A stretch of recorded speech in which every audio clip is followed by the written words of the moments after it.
Employers and employees share the responsibility for minimizing exposure to bloodborne pathogens. To protect workers, employers are required to adhere to the OSHA bloodborne pathogen standard. OSHA requires employers to maintain a written exposure control plan. This plan outlines the protective actions that will be taken to eliminate or minimize occupational exposure to blood or other potentially infectious materials. It also describes procedures that will be taken if an on-the-job exposure occurs. Engineering and work practice controls are identified in the exposure control plan. Engineering controls are tools that employees can use to protect themselves and others from exposure.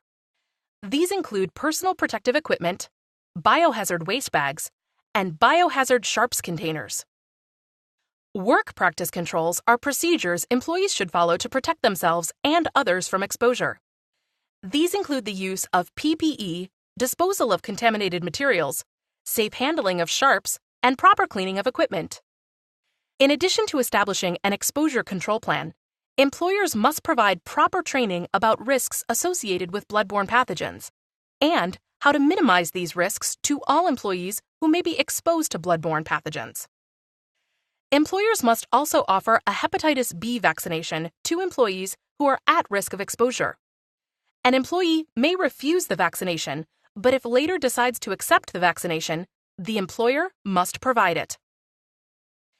As an employee, you should know and follow your employer's exposure control plan. Make sure to use the tools your employer provides and follow the procedures your employer has established to help keep you safe.